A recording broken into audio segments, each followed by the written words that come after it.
I'm sorry this is late. This is my review of episode 7 of season 3 of Game of Thrones, The Bear and the Maiden Fair, which is a song about cunnilingus. Cheers. You guys know this is late because graduation week was last week, and so I wasn't able to get this video up when I initially wanted to.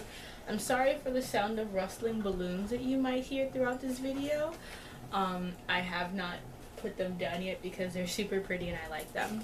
So here is my thoughts about the episode. What I decided to do instead of going into a lot of major detail, because it's been a week and change, you probably already know what happens. This is going to be my thoughts on the episode from both just a non-critical viewpoint and then a critical viewpoint. So I'm going to start off with the Sansa and Margaery scene.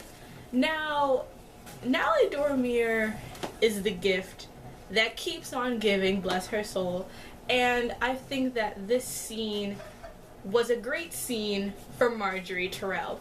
I think it gives us a lot of insight into who she is as a thinker, her open-mindedness, maybe even a hint to her own bisexuality with her whole pretty girls at the end statement, and just sort of ways that Natalie plays the role is very queer in a positive way. And I think that Natalie has really brought a lot of emotion and depth to this character, just the little ways that she moves, the little ways she smiles. I mean, she is just really well done, and I think that in how she talks with Sansa, how she emphasizes with Sansa, you see that while Margaery is going to go with the flow politically because she's not going to try and, work on Sansa's behalf to fix this, but she's going to tell Sansa to kind of put her chin up and do what's best for her in the long run, because she does care about Sansa, but at the end, Tyrells care about Tyrells, and Sansa is not a Tyrell, so she's going to have to suffer for this.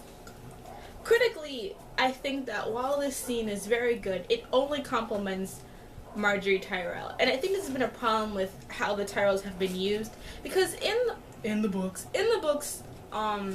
there is no Tyrell point of view. We see the Tyrells through the perspective of the other POV characters, which would be Tyrion and Sansa's characters. And so in this case, Marge is a lot more mysterious because we don't really get to know her dialogue that much with her. And I will say that getting to know her has been better for her character overall, but it has been shit to Sansa's character because they use Margaery as an example of, like, Margaery is so cool, she's so smart, she's so sassy. Sansa, she's so little, she's so silly, she's so hopeful and dumb and stupid. Let's just remind you how stupid she is, because she says it like 2 times. And the way that they kind of make it so that Margaery's kind of like, well, you know, he's a nice guy, he's good looking for a dwarf, the scar is sexy, he's very well endowed, he is very experienced in the matters of love making, you should be so happy to be marrying this fine young gentleman. It's just very patronizing and very much to make Sansa look like, you're so silly, Sansa, you got this really great deal, you were about to marry a gay guy, and you should be so happy about this. And I think that it undermines the fact that what really bothers Sansa is not so much Tyrion's dwarfism, even though canonically she does have issues with that just because she lives in a very ableist society, and therefore that's going to come up.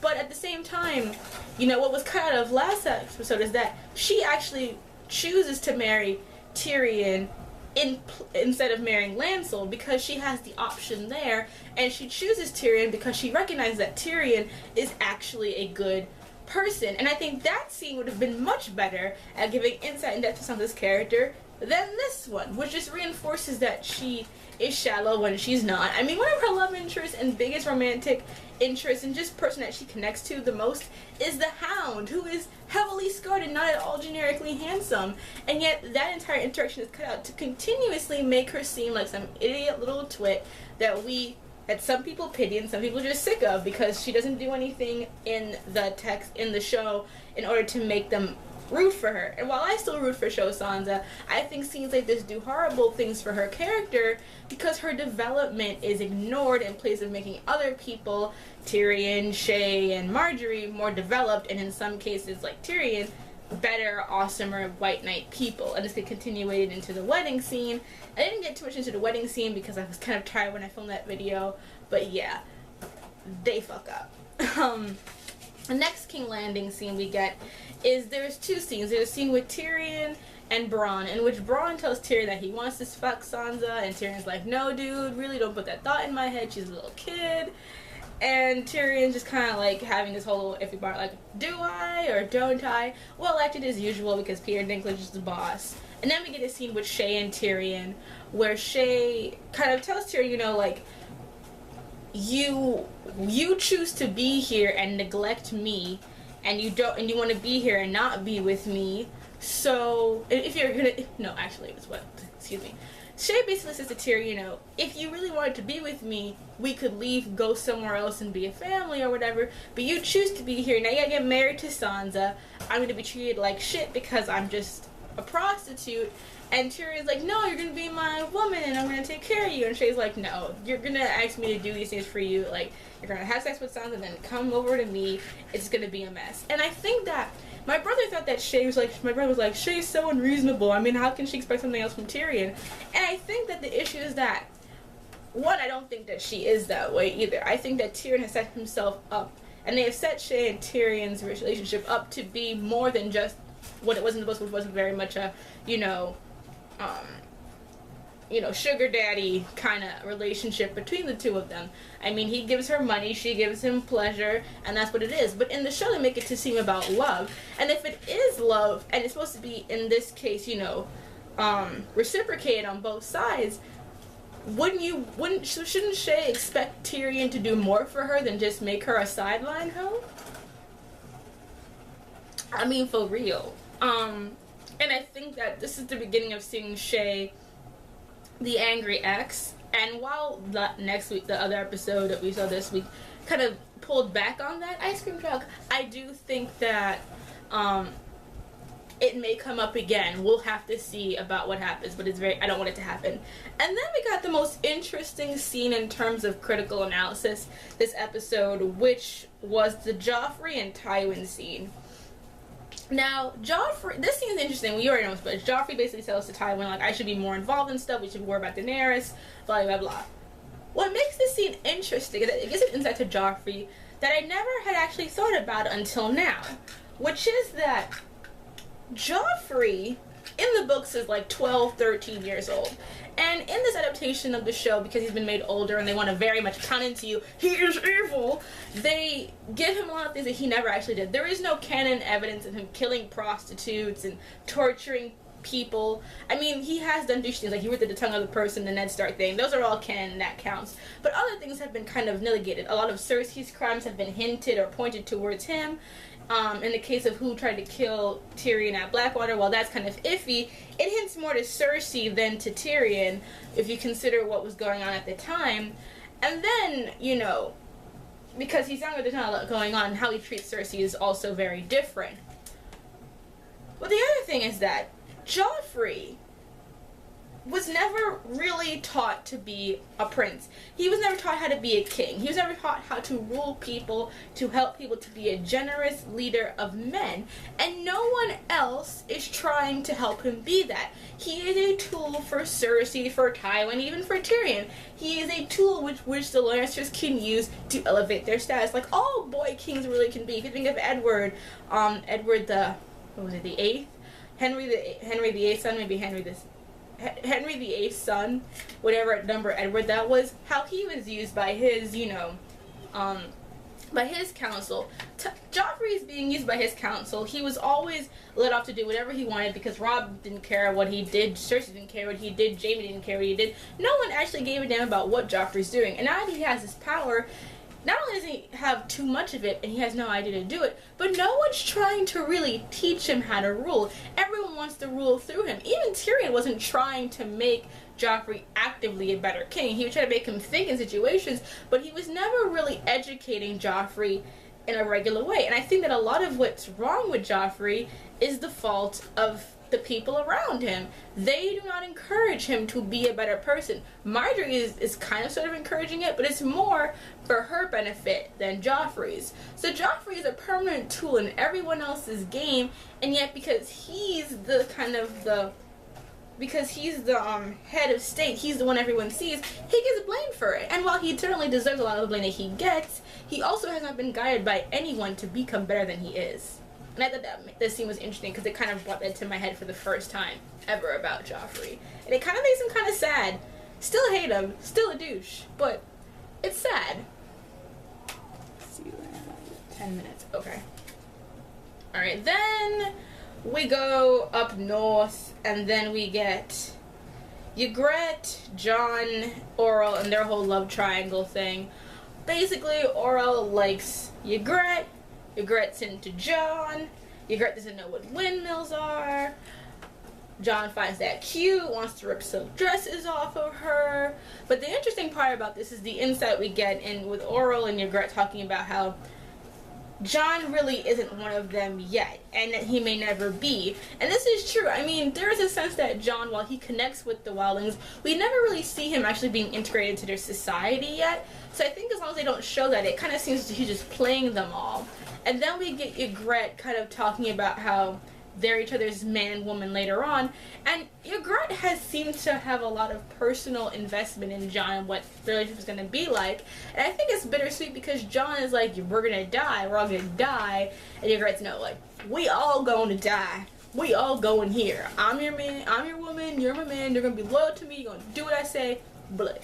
And I think that, while I'm not a fan of Jon, I think that his arc is interesting because of his interactions with the wildlings, and actually if they had talked more about that instead of just having him and Ygritte like do weird flirty things, I'd be more interested in it than I am now. But still, good scene. Then we get pointless fan service with what's his name, Theon, and then the rape of Theon. I don't see why they have to torment this guy so much. I don't even like Theon, but it just pains me to see this happening because I don't think that sexual assault should happen to anyone, and it's totally sexual assault here. Even towards the end when he was on top of it, it's just like, this woman's on top of him grinding, he's weak, he has nothing that he can do in response to it, and then he's gonna get castrated, and it's very, it just is so hard to watch because there's very little he can do about the situation, and yes, he's messed up, but who in this show hasn't really? And it just happened that he's just getting the brunt of this. And I think that people were talking about the difference between this and Ross's torture thing is that, you know, with Theon's torture segments, it's about Theon, it's about his story, his narrative, what's going on in his life. With Ross, it's just like, let's kill Ross to make Joffrey look eviler. It's like, okay guys, thanks, we didn't know he was evil. This isn't alcohol, by the way. This is apple cider. What happened next? Then we get Osha backstory. It was interesting because it talks about the whites and how they can't be killed except by fire. But I wish they had just used Bran's storyline to push the mythology of Westeros more, because honestly, his scenes bore me because they don't really push anything forward that much. They're all either made up segments that talk about the Raven for 2 seconds and then bloop. It's like, that's very repetitive, and they haven't really got to the meat of what his story is about. And I think that even though it's not the most interesting thing, it is interesting nonetheless, and it deserves to be shown. And then finally, the last 2 scenes of this episode, we get Robb and Talisa, everyone's favorite couple. They're having a baby! Yay! No one wanted that, but good for you, Glen Coco. 2 for you, Glen Coco. 2. Yeah, it's just a stupid scene where she's washed, she's cleaning off his head, then they are in bed. We see butt for a second, then it gets covered up. Then we see Osha, even though has a oh no, it's Una's magnificent butt for a while, and then, you know, attack. Ugh, God, why? And then just we have her writing a letter to her mother in Volantis. She's a spy. I swear to God, if she's not a spy, I'm going to eat my own hat. What time is it? But anyway, I'm going to eat my own hat, seriously. And then she writes this letter, and she tells Rob that she's pregnant. No one rejoiced anywhere. It's just bleh. No one cares about Rob. I don't care about Rob. It's like, I used to have a lot of sympathy towards Rob's character. I felt very bad for him, and I had a lot of sympathy for his character. But the TV show has just really done him nothing. He's just very bland.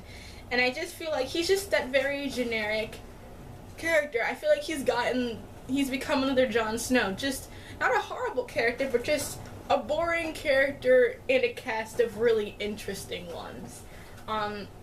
And I feel like a lot of his tragedy is lessened because of the fact that he is aged up. I think that if I was watching a 16-year-old kid go through this, I'd be much more emotionally attached to it by a guy that looks like in his mid-20s who should be smarter than this. And I mean, that was an issue with them having to adapt it to make it look older. I mean, you know, Sophie Turner, bless her, does not look 14 at all. She's a grown woman, pretty much, almost. But, yeah, with Rob, it's just very jarring because he's supposed to be 16, and that would make sense, but because he's, like, 25 years old looking, almost, you know, going to his late 20s, it just looks very off for him to be making these kind of really silly decisions. And the last scene that we talk about right now is Arya escapes from the Brotherhood without banners, painfully easily, and then gets captured by the Hound. Oh, wait, that's not the last scene. Excuse me. Oops. I forgot two things. Hee hee. Alright, so then we get Daenerys. She goes to, what's the name? Yapor? She interrogates one of the leaders of the other brown places that she visits and tells them that she wants to free all the slaves there. And he says that we have powerful friends and we will come after you. And Dany's like, psh, don't threaten me. I got 3 dragons. You ain't got shit. And she gets some gold. And I think the thing about with this scene is that everyone's kind of like, just go to Westeros, Dany. Just go to Westeros, Dany. But I think that for all you can say is problematic about this scene with Dany in terms of just racial issues, I think what seems like this show about Dany is that her priority is not the throne. Her priority is not Westeros. Her priority are people and being a good ruler to people and being benevolent and kind and loving. And I think that sometimes it doesn't come off that way because she has to be so authoritative, but so does everybody else. No one calls Tywin, no one says that shit about Tywin that they'll say about Dany, and they do the exact same things in how they handle their business. And I think that Dany does try her best. She doesn't always succeed because she doesn't have the tools. She hasn't been trained how to be a ruler like almost everyone in this goddamn cast. And she makes the best decisions that she can, and sometimes they're wrong, but I think in her heart she does it for the right reasons, and I think that's why so many people are drawn to her, because she does mean well. It's just that she doesn't think very far ahead about the repercussions of her actions, hence the problem. But yeah, she gets some gold, she threatens some dudes, dragons looking fine, and Drogon does some fire breathing. They still haven't named all the dragons. Like, come on, guys. Let's name the dragons, please. Alright, now for real, the final scene was Brienne versus the bear. Now, I mean, like, this was a good scene. It kind of went by quickly, but at the same time, I think that it was as long as it needed to be. For the most part, I felt like you got a lot of the emotional resonance before, like the Sir Jaime line. My soul. Like, I love Brienne and Jaime. Their relationship, whether you like it romantically or platonically, is just really well done, and the actors have really brought a lot of the power of their relationships together. And I think that it was also great in the sense that we saw Jaime getting his old swagger back, his charisma back, his intelligence back, and using his brain and not just having to rely on his sword. And I think that this season has been great in showing character development and growth for Jaime's character, and I just think it's been wonderful.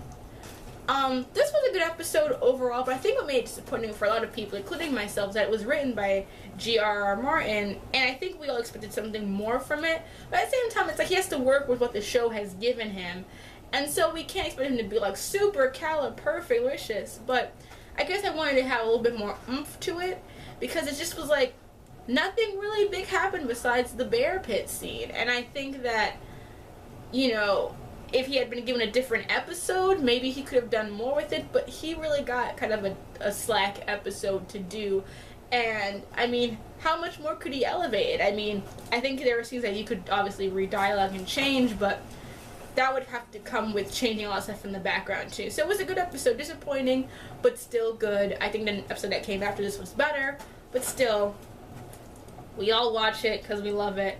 Next week, I'll do my review on time, and I'll be wearing my Game of Thrones shirt with my house on it. Holla!